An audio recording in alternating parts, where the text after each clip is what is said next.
बिथाङाथ' सासे खिब्रमासो माने ओरैबायदि खिब्रमा जे कास्टम बसुमतारी ना बिना कास्टम बसुमतारीजों रुजुजानाय बर' समाजाव मानसियानो गैया। बिथांनि केरेक्टारा माबायदि आइजोनि केसनि थाखाय बियो एबसुजों एक्सपेल खालामजादों आरो गोबां दंबावो आं बुंना जायखौ जों खिब्रमाजों रुजुयो। गतिके 125 एमेन्डमेन्टआ मा बुस्थु बेखौ सावरायग्रोथों, गाव स्टाडि खालामग्रोथों, बेनि उनाव बे बुंथों। दाखालि माबा माबि बुंलाबायनाय खोनादों आंबो नोंथांमोननि मिडियानि गेजेरजों। जाय कास्टम बसुमतारीया बिथांनि हान्जाया दिनै जोंनि बिटिआर एकर्डखौ केस होदों, बिथांमोना केस होदों।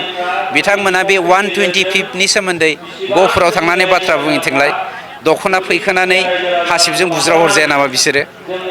सोरबा कास्टम, सोरबा बिक्रम। कास्टमा माबा कनस्टिटिउसनेल एक्सपार्ट नामा?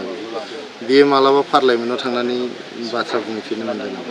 सोरजोंबा बेहाय लोगो हमहैनो मोनदों नामा? कास्टमा आंनि फंबाय, आं बेखौ जोबोद अनो।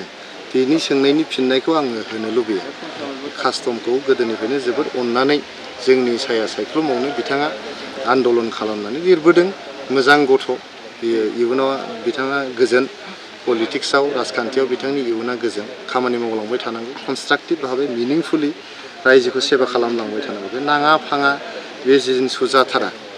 मोनफ्रोमबो जिनिसखौ जोङो मिडियायाव, खौरां बिजोङाव बुंनांगौ बाथ्रा।